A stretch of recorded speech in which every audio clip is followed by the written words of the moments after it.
Bonjour et belle et sainte année à tous. Merci d'être là pour ce live avec Arnaud Dumouche. Bonne année Arnaud, comment vas-tu? Oui. Bonjour Cyril, merci. Bonne année à toi aussi, hein. Bonne année. Ça va très bien, très bien. Ici, on est couvert de neige, le manteau blanc de la neige, donc en C'est beau. souvenir de la fête de l'Immaculée Conception de Marie. Voilà. Amen, gloire à Dieu. Alors les amis, nous avons un temps assez court de 45 minutes. On va le maximiser et faire en sorte qu'il soit bien organisé. Donc on va commencer par une toute petite prière. Ensuite, je vais vous lire le cœur de la pensée de cette émission. J'ai mis en ligne sur ma page Facebook et sur ma chaîne YouTube. Pour ceux qui viennent juste d'arriver, comme je l'ai dit en préambule, je vais lire le message que j'ai mis sur mes réseaux sociaux aujourd'hui et ensuite on va écouter sagement Arnaud qui va rebondir là-dessus. S'il le veut bien, j'y vais, je mets ça à l'écran. Alors je l'ai titulé, pardon, Pape François, le diviseur, point d'interrogation. Selon l'Église de notre Seigneur Jésus-Christ, le pape, successeur de Saint-Pierre, reçoit une mission non négociable, garder fidèlement le dépôt de la foi et confirmer ses frères dans la vérité. Le catéchisme de l'Église catholique 890. Cette charge n'est ni symbolique ni adaptative. Elle est une obéissance directe au Christ confié à Pierre et à ses successeurs. Or, obéir au Christ est impossible sans avoir reçu l'Esprit Saint. Le Seigneur lui-même l'enseigne. Sans l'Esprit, l'homme ne peut ni comprendre pleinement la vérité, ni la transmettre avec autorité. Les 12 apôtres en sont la preuve historique et spirituelle. Après la mort du Christ, ils vivent cachés, enfermés, paralysés par la peur. Ce n'est qu'après la Pentecôte, l'effusion de l'Esprit Saint promise par Jésus, qu'une transformation radicale s'opère. Une force nouvelle, une intelligence spirituelle, un discernement surnaturel entrent alors en eux. Ils parlent en langue nouvelle, prophétisent, guérissent, prêchent avec une audace incompréhensible humainement. Ils sont même accusés d'être ivres dès le matin, tant leur joie et leur liberté sont manifestes. Et surtout, ils n'ont plus peur. Ils annoncent l'évangile jusqu'aux martyrs. D'ailleurs, les 12 vont finir en martyrs, excepté Saint Jean, bien que lui, il a quand même été trempé dans l'eau, dans l'huile bouillante, mais il n'en mourra pas. Or, nul n'accepte de mourir pour ce qu'il sait être faux. Je vais redire cette phrase, elle est très importante. Or, nul n'accepte de mourir pour ce qu'il sait être faux. Cette fécondité héroïque est le signe objectif de l'action de l'Esprit Saint. Cette réalité éclaire la mission pétrinienne. Transmettre fidèlement la foi suppose d'être habité par l'esprit de vérité, non par l'esprit du monde. Le catéchisme, les paroles du Christ rapportées par sainte Faustine et l'enseignement constant de saint Jean-Paul II sont unanimes. La miséricorde divine ne peut jamais être dissociée de la justice, de l'appel à la conversion et de la vérité morale. Le Christ parle sans équivoque. Repentez-vous et croyez à la bonne nouvelle. Celui qui aime le monde ne peut aimer le Père. Prenez la voie difficile et étroite qui mène au paradis et non pas la voie large et facile qui vous mène en enfer. Heureux êtes-vous si vous souffrez et êtes méprisés à cause de ma volonté. Va et désormais ne pêche plus. Soyez saints comme Dieu est saint. Ces paroles sont constitutives de l'Évangile. Toute annonce du salut qui atténue ces exigences ne les approfondit pas, elle les déforme. Sous le pontificat du pape François, en déplacement pastoral majeur, s'est opérée une pseudo-miséricorde largement dissociée de la justice divine, de la gravité du péché et de la nécessité objective de la conversion a été mise en avant. Ce déséquilibre ne relève pas d'une simple option pastorale, mais d'une rupture de cohérence avec la révélation. Lorsque le péché n'est plus clairement nommé, la croix perd sa signification. Or, comme l'enseignait saint Jean-Paul II, la croix est précisément la manifestation suprême de la justice de Dieu face au mal, assumé par l'amour. De plus, ce pontificat a laissé s'installer des ambiguïtés morales durables, y compris sur des points où le catéchisme et le magistère antérieur donc s'exprimaient clairement. Ces ambiguïtés ont produit la division au sein de l'Église catholique, avec des interprétations contradictoires selon les diocèses. ce qui contredit directement la mission pétrinienne d'unité dans la vérité. Là où Pierre doit rassembler, la confusion doctrinale, de fait, disperse. Le rôle du pape n'est ni d'innover dans la foi, ni de l'adapter à l'esprit du temps, mais de la transmettre intacte sous la conduite de l'Esprit Saint. Et pour finir, en ne rappelant pas avec la fermeté requise que l'amour de Dieu implique le rejet du péché et que la sainteté est une exigence universelle, le pape François a manqué à son devoir de gardien du dépôt de la foi, à minima par omission et par déséquilibre. Dès lors, une question théologique sérieuse se pose, non sur les intentions, mais sur les fruits. Le magistère actuel de l'Église catholique est-il réellement habité par l'Esprit Saint qui éclaire, tranche, sanctifie et envoie, comme à la Pentecôte? Car l'Esprit du Christ ne conduit jamais à l'ambiguïté durable, mais à la vérité qui libère, jusqu'au don total de soi, c'est-à-dire le martyre. Je rappelle que le pape est entouré des cardinaux depuis aujourd'hui. Je pense qu'on fera probablement une émission là-dessus, si Arnaud veut bien, pour en discuter quand on aura les fruits de ce qui se sera passé aujourd'hui et demain. Et je donne la parole maintenant à Arnaud. Merci Arnaud. Alors, je répondrai en 2 points. Si tu veux, on pourra faire 2 petits débats.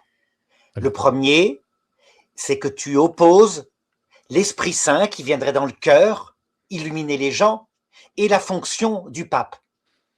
Mais ça n'est pas à être opposé du tout. C'est le même Esprit Saint. L'Esprit Saint, quand il vient sur le magistère de l'Église qui est porté par les successeurs de Pierre, l'Esprit Saint peut venir sur un pape qui serait pécheur ou qui serait saint, peu importe. C'est une protection qui ne vient pas de l'autorité du pape, mais qui vient de l'Esprit Saint et qui est charismatique. Ça veut dire que même si un pape était gravement pécheur, la protection concerne l'enseignement de la doctrine du salut, uniquement.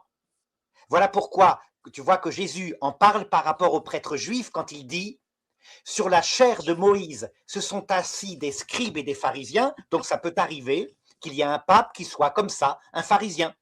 « Faites donc et observez tout ce qu'ils pourront vous dire, mais ne vous réglez pas sur leurs actes, car ils disent et ne font pas. Il peut arriver qu'un pape soit pécheur. Mais ce n'est pas ça. L'acte de foi que nous devons porter, c'est le fait que l'Esprit Saint ne permet pas qu'un pape, y compris le pape François, quand il proclame la doctrine du salut, fasse une erreur. C'est un charisme, ça ne vient pas de lui, ça vient donc du Saint-Esprit. Et je sais que c'est l'acte de foi le plus difficile, que tu as du mal à faire, toi, Cyril, mais c'est un acte de foi qu'il faut faire. Tu parles de la pastorale? Non, ça ne porte pas sur la pastorale. Les papes peuvent être pécheurs, prendre des décisions politiques complètement hiératiques. Le pape François était comme ça, il parlait de synodalité, il n'y avait pas plus directif que lui. Donc il était contradictoire, il a ses défauts d'homme. Ça porte sur la doctrine, uniquement la doctrine, et pas n'importe quelle doctrine, la doctrine universelle. Ce que c'est que le salut et comment abstraitement on obtient le salut. Et là, tu as du mal, je crois. Qu'est-ce que tu en penses?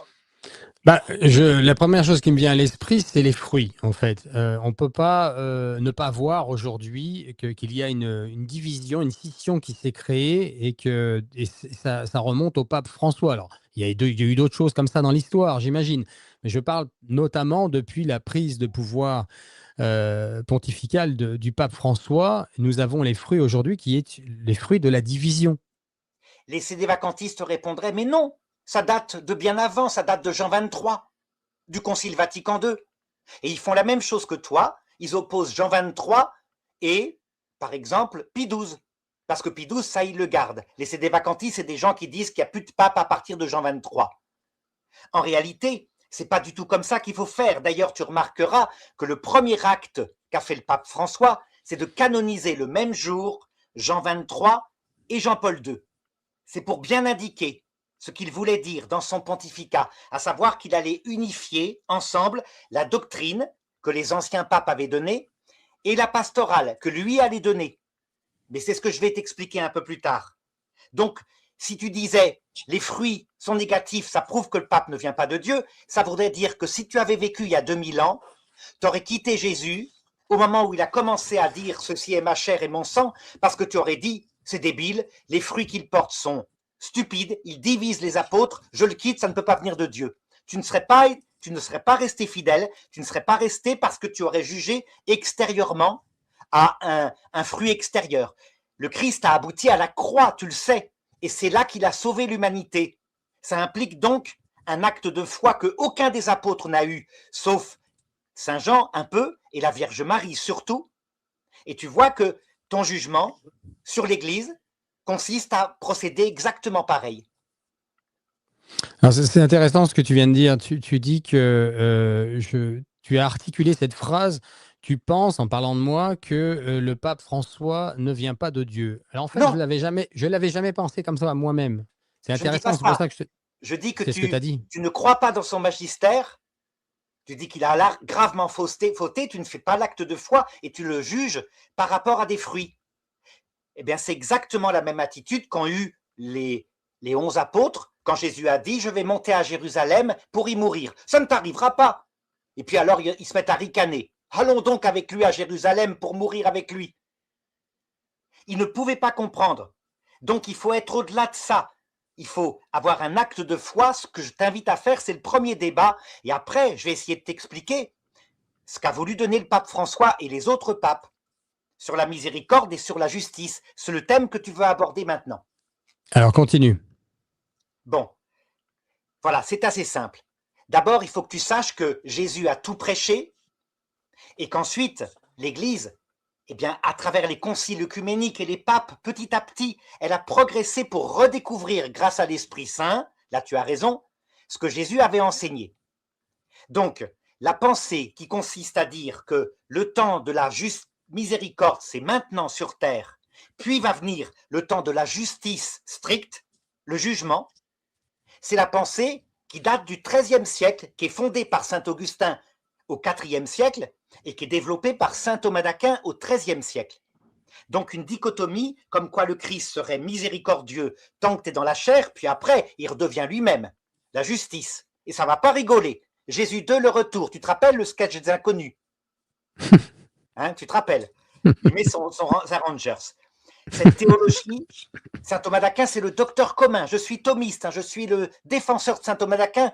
J'ai dirigé une équipe de 40 théologiens qui ont traduit tout, qui l'ont mis sur Internet. Donc, je ne suis pas en train de tuer saint Thomas d'Aquin, mais de te dire que sur l'eschatologie, saint Thomas d'Aquin, l'Église ne le suit plus. Et tu vas comprendre pourquoi. C'est très simple. Saint Thomas d'Aquin dit, à l'instant de la mort, l'arrêt du cœur, la séparation de l'âme et du corps, quelle que soit la cause qui fait que tu n'as pas la grâce, même si tu es un pauvre pécheur fragile, hein, style Marie-Madeleine, tu arrives sans la grâce, tu es en enfer pour l'éternité. Il y a donc quatre causes de la damnation des personnes. Pour les bébés, le péché originel quand ils ne sont pas baptisés.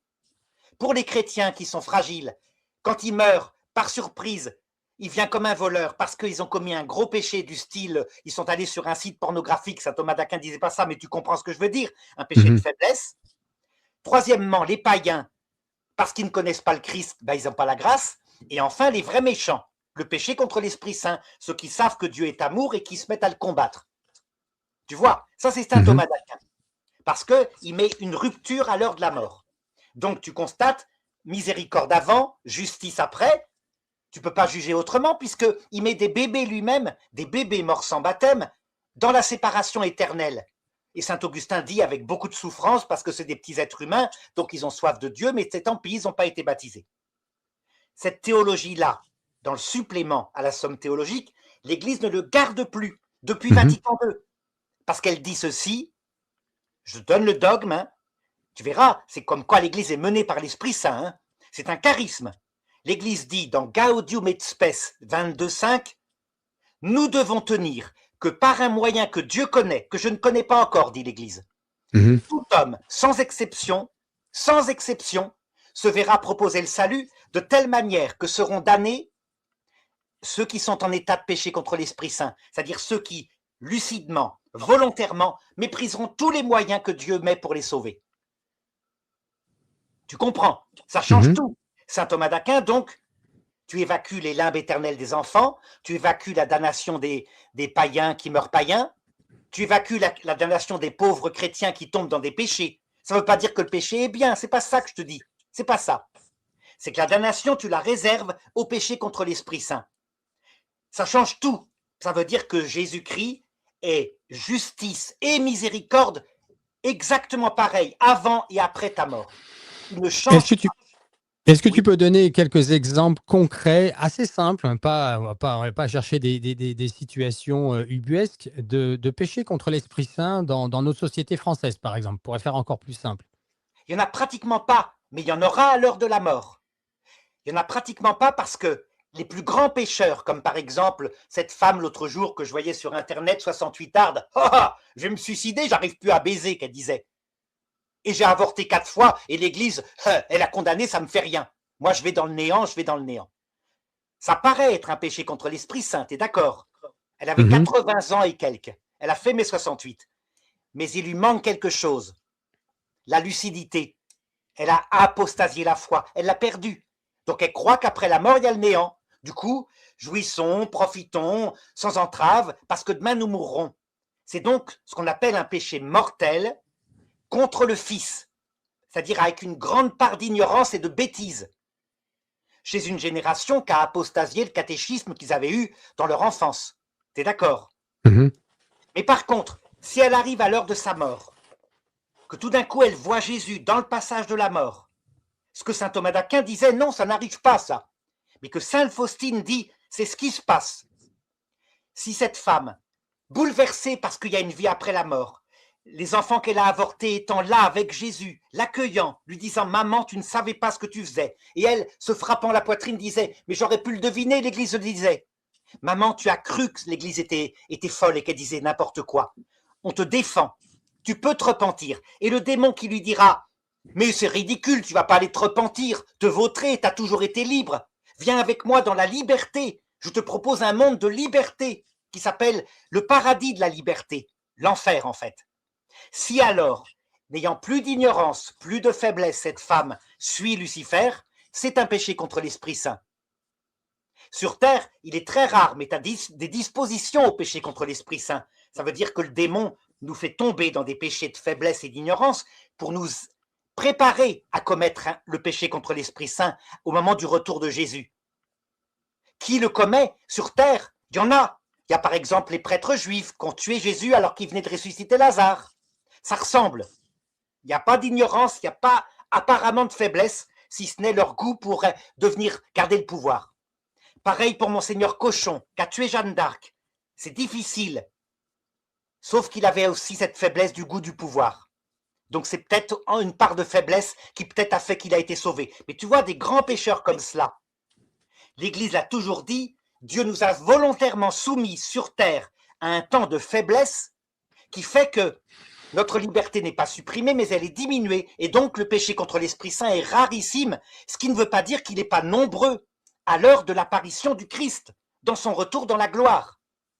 Là, c'est différent. C'est une autre étape. Tu vois?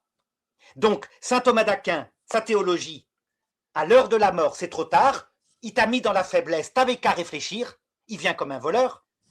Sainte Faustine et la théologie sortie de Vatican II, Sainte Faustine, elle est avant Vatican II, mais tu comprends, hein, elle a été canonisée après, elle dit, la vie terrestre, il y a aussi l'heure de la mort qu'en fait partie. Quant à dire aux pauvres pécheurs qu'il faut qu'ils se convertissent, tu as raison Cyril, sauf qu'il faut les menacer du purgatoire, pas de l'enfer, le purgatoire. Vous regretterez, C'est là que je suis pas d'accord. mais oui, parce que Mais d'abord, saint Thomas attention, d'Aquin, je suis pas d'accord avec. le dit bien, l'enfer éternel.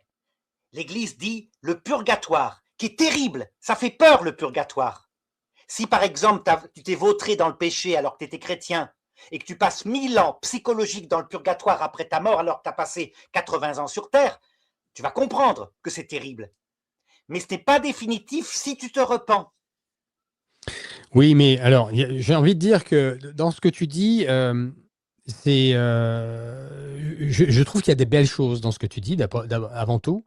Ensuite, il y a une part de moi qui aimerait que tu aies raison. OK, je continue.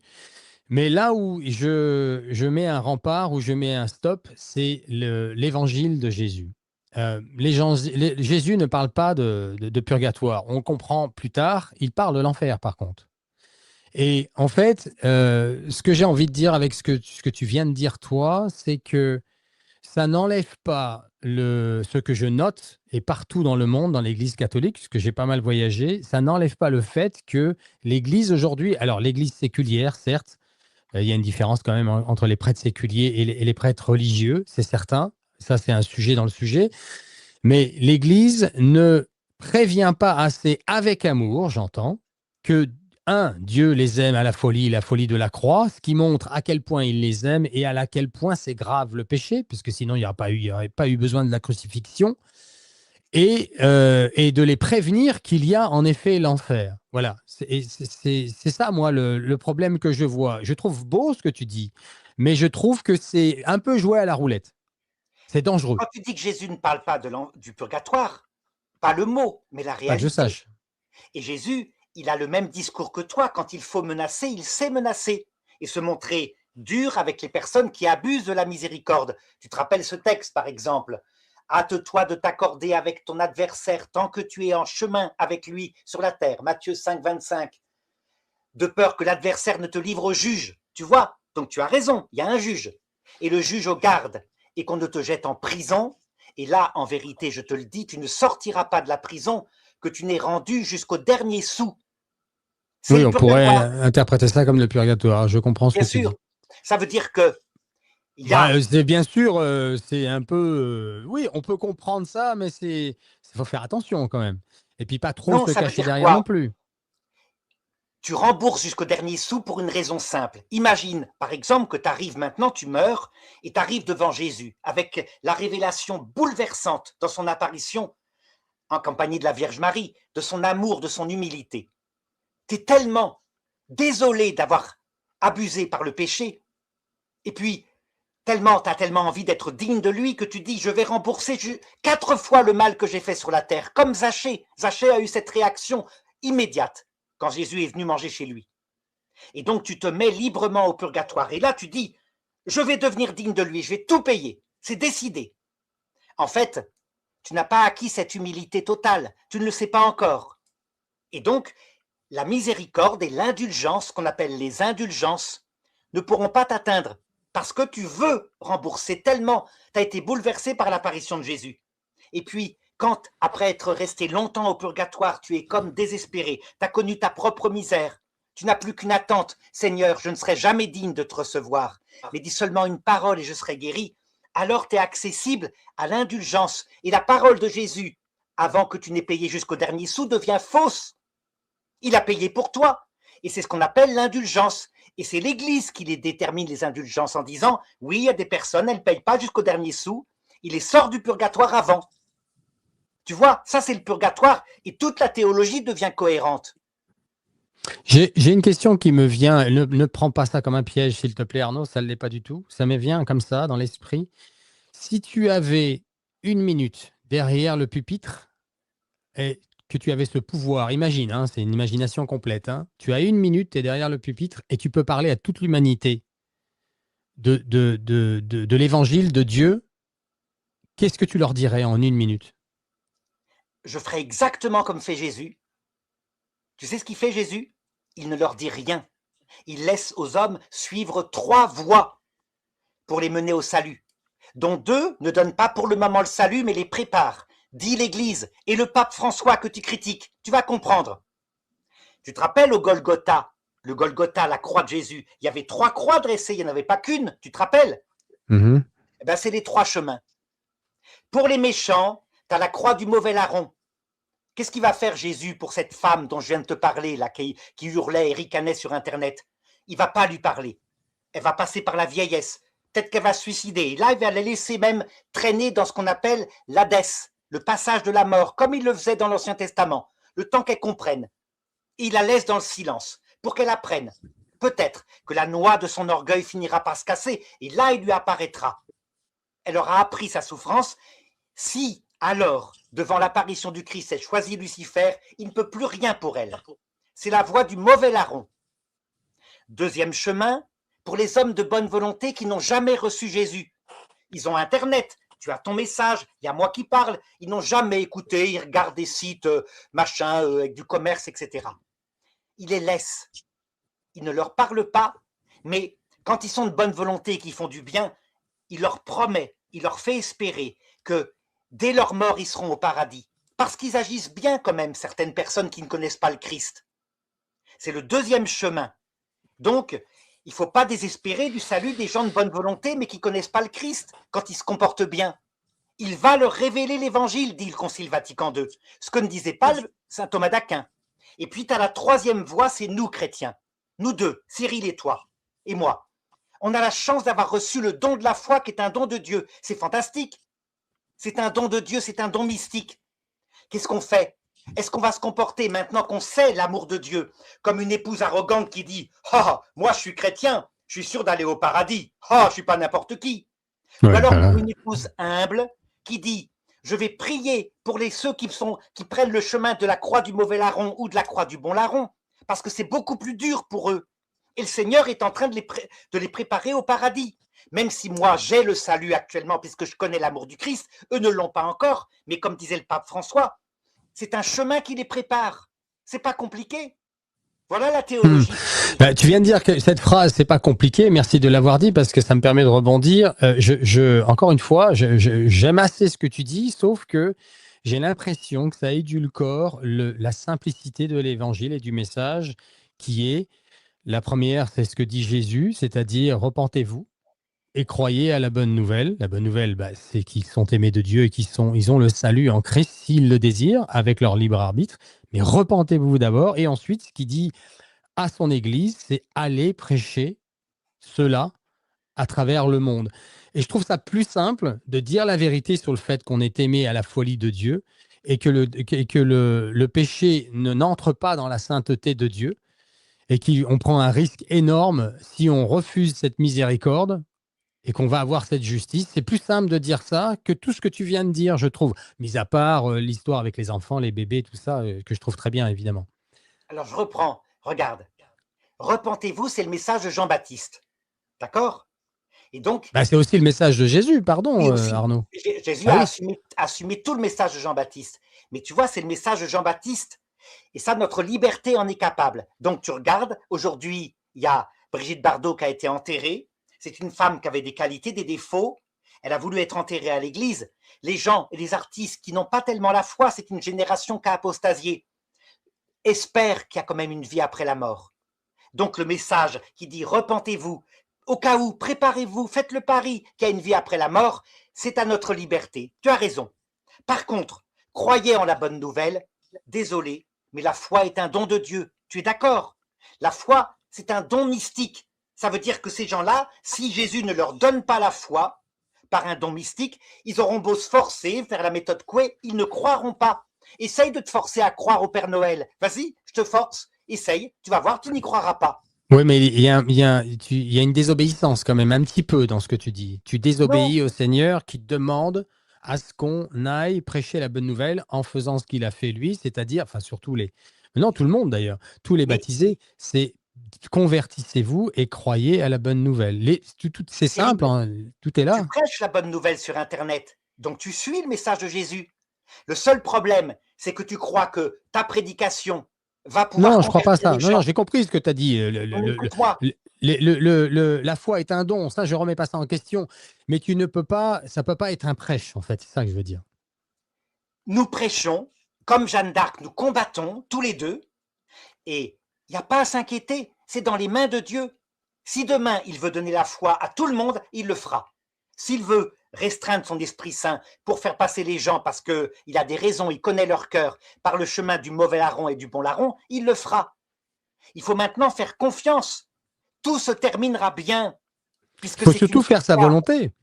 Sa volonté, c'est que tu prêches, on combat, mais c'est Dieu qui donne la victoire. Ce que n'a pas fait le pape François. C'est ça, moi, que je mets dans cette lettre. Il n'a pas prêché la bonne nouvelle de la manière que le Seigneur l'a demandé. Il n'a pas obéi, en fait. Mais bien sûr que si tu comprends cette nouvelle théologie donnée par Vatican II et Sainte Faustine, tu vois qu'il l'a donnée. Il a vraiment donné. Il n'a pas donné le même message que Jésus donne à Sainte Faustine dans son journal. Je suis désolé. En plus, c'est sur papier. Donc là, c'est clair, c'est noir sur blanc. C'est exactement le même message. C'est même un message plus universel puisque Sainte Faustine, quant à elle, elle parle principalement de la miséricorde de Jésus qui s'exerce à l'heure de la mort. D'accord? Pas seulement pendant notre vie. Donc elle fait sortir de saint Thomas d'Aquin de son eschatologie. Par contre, le pape François, lui, comme pasteur, il a expliqué la miséricorde, à savoir que comme un enfant, comme un papa, pardon, par rapport à ton enfant, quand il a 2 ans, tu vas l'inviter à faire tel acte qui est capable parce qu'il n'a que 2 ans. Donc tu t'adresses à des pécheurs qui n'ont pas reçu le don de la grâce. Tu es adaptable. Par contre, pour quelqu'un comme toi, Là, Cyril, je ne suis pas d'accord avec toi. Je suis d'accord avec ce que tu dis, mais je ne suis pas d'accord avec le fait que le pape ait fait ça. À moins que j'ai été complètement, j'ai raté tout ce qu'il a dit partout où il l'a dit, et puis je suis pas le seul à penser ce que je vais te dire là, pas seulement le penser, parce que ce qu'on pense, on s'en fout. C'est ce qui est véridique, enfin c'est ce qui est prouvé surtout. à partir du moment où L'amour sur de Internet, Jésus. Ah, j'ai à eu un partir problème du de moment, connexion là, désolé. oui, Je disais donc que le pape François n'a pas assez, je le répète, il n'a pas assez parlé. Je ne connais même pas un seul endroit où il l'a dit d'ailleurs. Dieu vous aime à la folie de la croix. Croyez à cette bonne nouvelle, repentez-vous. Jamais je l'ai entendu parler comme ça. parce que Jamais. tu n'as pas lu l'encyclique sur le salut. Tu la connais, l'encyclique sur le salut du pape François? Non, personne ne la connaît parce qu'elle est parfaite, parce qu'elle dit exactement ce que tu dis, donc elle n'intéresse personne. Par contre, toutes les polémiques sorties par mes amis thomistes qui ont même porté une plainte canonique contre le pape François en le traitant d'hérétique, ça, les gens connaissaient. Tu comprends? C'est un problème. C'est un problème de médias. Ça veut dire qu'au lieu de regarder directement les sermons du pape François et les discours et les encycliques, on a regardé les polémiques sur les sites qui sont d'abord progressistes. Tu avais des sites comme Goliath qui admirait le pape François parce qu'il allait être merveilleux, il allait accueillir les homosexuels en disant de rester homosexuel, comme si le pape François avait dit ça, il n'a jamais dit ça. Et du coup, les sites intégristes répondaient en disant « Le pape François, d'après Goliath, a dit ça, donc le pape François est un hérétique. » C'est quoi ça? C'est le bruit des médias. C'est le bruit des médias. Donc, quand J'aimerais tu que tu vas aies voir, raison, mais je suis pas d'accord. Je suis désolé, je suis pas d'accord avec toi. C'est tellement facile de prêcher l'évangile, ou alors je sais pas, je suis plus doué que lui, ce que je crois pas une seconde. Moi, je pense vraiment qu'il y a une manigance derrière. Bon, ça, à la limite, on ne peut pas le prouver, donc je ne vais pas rentrer là-dedans. Mais en tout cas, il avait largement la capacité de rappeler l'amour de Dieu et le danger de ne pas se repentir et il ne l'a pas fait. Voilà. En tout cas, moi, je ne l'ai pas vu. Et franchement, j'ai rien tu te contre le rappelles son pape parce que j'ai discours rien contre personne et je m'en fous. aux Pardon? mafiosi à Oui. Palerme, son Oui, qu'est-ce qu'il discours. a dit? Vas-y. Là, il les a menacés de l'enfer. Si vous ne vous repentez pas, il parlait exactement comme toi, mais c'est normal. Il s'adressait à des chrétiens gravement pécheurs. Donc il adaptait son discours pastoral. Pour eux, il les a menacés de l'enfer alors qu'il disait dans son opinion personnelle, je me demande, hein, attention, hein, disait-il, c'est moi qui parle, hein, c'est pas du tout un dogme, je me demande si finalement il y aura quelqu'un en enfer. La puissance du Christ, j'y crois. Il est capable de convertir les plus grands pécheurs. Mais quand il s'agissait de parler à ces grands pécheurs de Palerme, les mafiosi, il les a menacés de l'enfer. Il les a excommuniés. Tu trouveras la vidéo sur Internet. Oui, oui, non, mais j'ai entendu, ça me revient maintenant ce que tu dis, en effet. Et en effet, il a dit qu'il pensait qu'il n'y aurait personne en enfer, ce qui est hérétique, je suis désolé. Et je ne dis pas ça méchamment ni agressivement, c'est juste hérétique, c'est pas vrai. C'est pas ce que Non, dit c'est le pas Seigneur. hérétique. Tu ne sais pas s'il y a un être humain en enfer, tu sais seulement par ta foi qu'il y a des anges en enfer. Mais tu n'as aucune espèce d'information, il n'y a aucune canonisation officielle de l'Église sur la damnation d'un homme. Aucune. Prenez le chemin étroit et difficile, parce que large et facile est le chemin qui mène à la perdition, nous dit le Seigneur. Oui, Et qu'il ça y en veut a dire que beaucoup qui l'empruntent, et beaucoup l'empruntent. regarde le monde actuel. Les gens se dirigent en masse vers le chemin de la perdition, Tout à fait. y compris chez nous chrétiens, puisque certains, alors qu'ils ont tous les signes pour leur dire « croyez aux 3 blancheurs, le Christ, la Vierge Marie et le magistère du pape. Quoi qu'il arrive, croyez-y. » On est C'est là, pour, alors c'est on pour croit aux cela 2 que premières blancheurs et on envoie balader la 3e en disant le pape François, machin, etc. Donc, nous-mêmes, on est sur la voie de la perdition, on s'en rend pas compte, mais comme je te l'ai dit, Sainte Faustine le dit, il va rattraper la plupart des gens. Parce que de la vie terrestre, il n'y a pas seulement la voie de la perdition que tu constates, tu la vois de tes yeux. Il y a aussi l'apparition du Christ à l'heure de la mort. Tu te rappelles tout de même, tu le dis tous les jours, priez pour nous pauvres pécheurs maintenant, là c'est la voie de la perdition, tu le constates, et à l'heure de notre mort. C'est la voie où elle rattrape la Vierge Marie, ses enfants. Oui, il se passe quelque chose à la mort, oui, c'est sûr. Mais la Vierge Marie, Notre-Dame du Mont. Quand tu as la théologie scolastique, ben forcément, tu vas dire avec les gens, le pape François n'a pas parlé assez du risque de damnation, etc., etc. Beaucoup se perdent. Fatima, exactement, j'allais en parler. Merci Marie-Christine. La Vierge Marie, depuis la Salette, mais à travers toutes ses apparitions et encore aujourd'hui, et Garabandal, où elle parle bien de l'illumination des consciences, de l'avertissement qui arrive, c'est à cause aussi du fait que l'Église ne fait plus son travail, ils vivent des mauvaises vies et emmènent beaucoup de personnes en enfer avec eux. La Vierge Marie le dit, ça. Alors, d'abord, premièrement, l'illumination des consciences, je te l'ai dit, c'est l'étape de l'heure de la mort. Il faut arrêter de l'interpréter. C'est là qu'il faut faire confiance au magistère. Ah non, c'est pas ce qu'a dit la Vierge Marie, là. Attention, Arnaud. C'est pas ce qu'a dit la Vierge Marie, mais c'est ce qu'a dit l'Église. Il y a un avertissement qui arrive, là, une année paire. Tu es au courant, quand même. La Vierge Marie n'est pas opposée à l'Église. La Vierge Marie n'est pas en train de dire le magistère de l'Église ne le croyait pas vraiment. Hein. C'est ridicule. Non, mais tu comprends mal l'illumination des consciences et l'avertissement. Là, tu prends autre chose que tu penses que c'est ça, mais c'est pas ça. Elle ne parle pas de ça. Elle ne parle pas de cette illumination des consciences-là dont tu parles, qui existe d'ailleurs, et que l'Église enseigne. Mais la Vierge Marie parle d'un effet cosmique où même tous les moteurs vont s'arrêter. Le monde va s'arrêter et toute personne, même les enfants en âge de conscience, vont voir leur âme comme Dieu la voit. Et c'est un acte de miséricorde parce que sinon, le monde va s'autodétruire avec l'humanité qui est pécheresse. Et c'est un acte de miséricorde pour empêcher que tant d'âmes aillent en enfer. Voilà ce qu'a prédit la Vierge Marie. Nous savons que c'est une année paire et que c'est bientôt maintenant. Et qu'il y a un grand miracle pour le confirmer. Ce n'est pas Garabandal, c'est ce qu'elle dit. D'ailleurs, j'invite les auditeurs à aller sur le QR code que j'ai mis en haut à gauche. Si vous posez la question sur ce que c'est, vous avez un ouvrage qui vous parle de ça. Je t'écoute, Arnaud. Ce n'est pas ce que la Vierge Marie a prédit, c'est ce que les prophètes d'Internet ont interprété de ce que la Vierge Marie a prédit. C'est pas pareil du tout. Non, je suis trop bien placé pour te laisser dire ça, Arnaud. Voilà, écoute, tu crois peut-être en Garabandal, l'Église n'y croit pas. Si, elle y croit. Si l'Église ne croyait pas en Garabandal, elle aurait dit que ça serait faux. Elle l'a pas dit ça, l'Église. L'Église, dans son magistère... Paul VI était complètement avec Conchita, et l'Église a dit que pour l'instant, c'était nihil constat. Enfin, c'est quelque chose qui veut dire que pour l'instant, ils attendent parce qu'ils ne sont pas en mesure de prouver que ça vient vraiment de Dieu. Et comme ils savent qu'il y a l'avertissement qui arrive, ils vont pas se positionner. Voilà. Il reste que 4 minutes, Cyril. Je vais te répondre. La Vierge Marie ne peut pas s'opposer au magistère. Le magistère de l'Église, c'est la troisième blancheur. Elle nous donne des repères. Elle nous dit que dans le temps de ta vie terrestre, c'est le temps où Dieu se cache. Il est là, c'est un petit temps, mais c'est le temps où il se cache, ce qui ne veut pas dire qu'il ne peut pas faire quelques exceptions.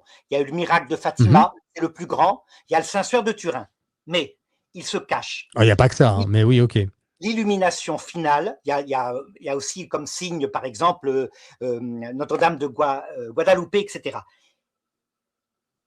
L'illumination finale et le grand avertissement viendront. C'est une autre étape de l'échelle de Jacob. C'est l'étape où, à l'heure de ta mort, tout ce que j'ai raconté au début se passe. C'est pas de ça que parle la Vierge Marie à Garabandal. Écoute-moi. Ça existe ce que dit là, Arnaud, ça existe, mais c'est pas de ça dont parle la Vierge Marie. Tu continueras après. Moi, je pars dans 2 minutes. D'accord? Donc, résultat, tous les théologiens d'Internet, en se servant d'apparitions non reconnues par l'Église et en méprisant le magistère de l'Église, contre le catéchisme au numéro 676, vont jusqu'à dire que non, ça va arriver sur Terre. L'Église te dit l'inverse. Elle te dit que l'Église va être menée par l'Esprit Saint à la même passion que le Christ. Donc, il faut écouter un petit peu ce que dit l'Église. Tu ne peux pas opposer la Vierge Marie à ce que dit l'Église. Mais je n'oppose pas, c'est toi qui penses que c'est la même chose. La Vierge Marie ne parle pas de ça à Garabandal. Saint Jean Bosco t'a dit que tu devais garder les 3 blancheurs, pas 2 seulement. Donc, il faut arrêter avec cette histoire de je garde les deux, et moi je suis chrétien fidèle, j'ai l'Esprit Saint. Et puis, par contre, le pape, tu comprends, il n'a pas fait son travail, etc. Il est protégé uniquement. Je suis d'accord, il y a des papes qui ne font pas leur travail, mais il est protégé sur la doctrine du salut. Je vais vous parler du message de Garabandal quand Arnaud sera parti Voilà, tu en à cette parleras. émission, parce qu'il doit s'en aller maintenant. Je pense qu'on Voilà. a fait le tour de toute façon, on a bien compris ton message, Arnaud, et je t'en remercie. Est-ce que tu as le temps de prendre une ou deux questions ou pas? Oui, vas-y, alors rapidement, hein, comme ça, vas-y. Alors, encore faut-il que j'en trouve une. Le pape au temps du Covid, ça te parle? Ça n'a rien à voir avec son magistère. Le Covid, c'était le pape François qui avait connu comment dire, les maladies quand il était jeune et qui disait, parce que les savants disent que le vaccin marche, vaccinez-vous. Mais ça n'a rien à voir, ça n'engage pas l'infaillibilité. L'infaillibilité, elle porte sur la doctrine du salut. Ça veut dire, qu'est-ce que le salut et comment obtenir le salut? Donc là, moi, quand le pape a dit ça, j'ai dit, moi, j'ai jugé avec moi-même. Est-ce que le vaccin marche ou il marche pas? Faut pas être papolâtre, hein. Je comprends. Marie-Christine, Arnaud a raison et c'est le catéchisme, il faut le suivre sans exception, c'est clair. Tu peux pas avoir des arguments comme ça, Marie-Christine, c'est pas crédible. Il faut argumenter. Alors, je vais prendre déjà, quelqu'un quand tu d'autre. as quelque chose qui est actuellement développé sur Internet par le père Michel Rodrigue, Xavier Herral, Luz de Maria, etc., qui te donne une chose qui est opposée au dogme de la foi, c'est qu'il y a un problème d'interprétation chez ces prophètes. Quand en plus, ils annoncent des choses qui ne se réalisent pas, avec des dates, alors tu dois te dire qu'ils ne parlent pas vraiment au nom de Dieu, et donc être un peu plus critique et écouter Marie-Christine qui te dit, je vais faire confiance, faire ce que le Christ a fait. À la croix, il n'y avait que la Vierge Marie. La Vierge Marie jamais s'oppose à l'Église. Jamais. Quand il y a quelque chose qui est donné et qui semble retarder, par exemple, un dogme que le Christ voudrait qu'il soit proclamé, la Vierge Marie attend que l'Église soit prête. La Vierge Marie n'est pas révoltée contre l'Église. Jamais. Mais encore une fois, je suis désolé, je l'ai dit 10 fois, mais la Vierge Marie de Garabandal, Notre-Dame du Mont-Carmel, ne parle pas de cela dans ses messages qui sont clairs et qui ne sont peut-être déformés par certaines personnes sur Internet. Mais en tout cas, moi, je travaille avec Glenn Hudson, qui est l'ami proche de Conchita Gonzalez. Et je peux te dire que les vrais messages, on les a et ils sont beaux, merveilleux et pleins aussi d'avertissements. Il faut Plein faire très d'espoir attention. et pas tellement d'espérance. Espoir terrestre qui d'ailleurs dévore les gens parce que ça se passe jamais, les dates arrivent, puis rien ne se passe. Non, non, ça, c'est pas Par contre, Garabandal. Je peux pas te laisser l'espérance dire ça. théologale qui fait Mais que tu es sûr que la victoire viendra, qu'elle sera bien plus belle, elle est pour l'éternité. Et mais là, qu'entre-temps, il y aura l'antichrist, etc., l'espérance théologale, elle se restreint quand tu mais dis que c'est ça, l'espoir c'est le terrestre. catéchisme. Et je suis un fervent dévot du catéchisme de l'Église catholique, notamment celui promulgué en 1992 par le pape Saint Jean-Paul II avec le cardinal Ratzinger, alias Benoît XVI. Donc, il n'y a pas de souci là-dessus. Et Notre-Dame de Garabandal ne va pas contre le catéchisme de l'Église catholique. Et ce dont elle parle dans l'illumination des consciences n'a rien à voir avec ce que tu viens d'évoquer. Ça, On va tu te laisser l'expliqueras. partir. On va te laisser partir. On te remercie, Arnaud. Merci. Hein. On s'est écouté. En tout cas, moi, je t'ai Oui, tu vraiment avais mis une écouté. Je te image avec laisse la parler. boxe, hein, donc tu m'as donné envie de boxer, c'est pour ça. Voilà. Ils ont bien aimé. Ils ont trouvé ça assez drôle. Et tant mieux. Encore bonne année à toi, à ta famille. Bonne année à ceux qui ont regardé cette émission. On va faire une petite prière pour ceux qui restent. On va laisser partir Arnaud, comme on a déjà prié en Voilà. amont.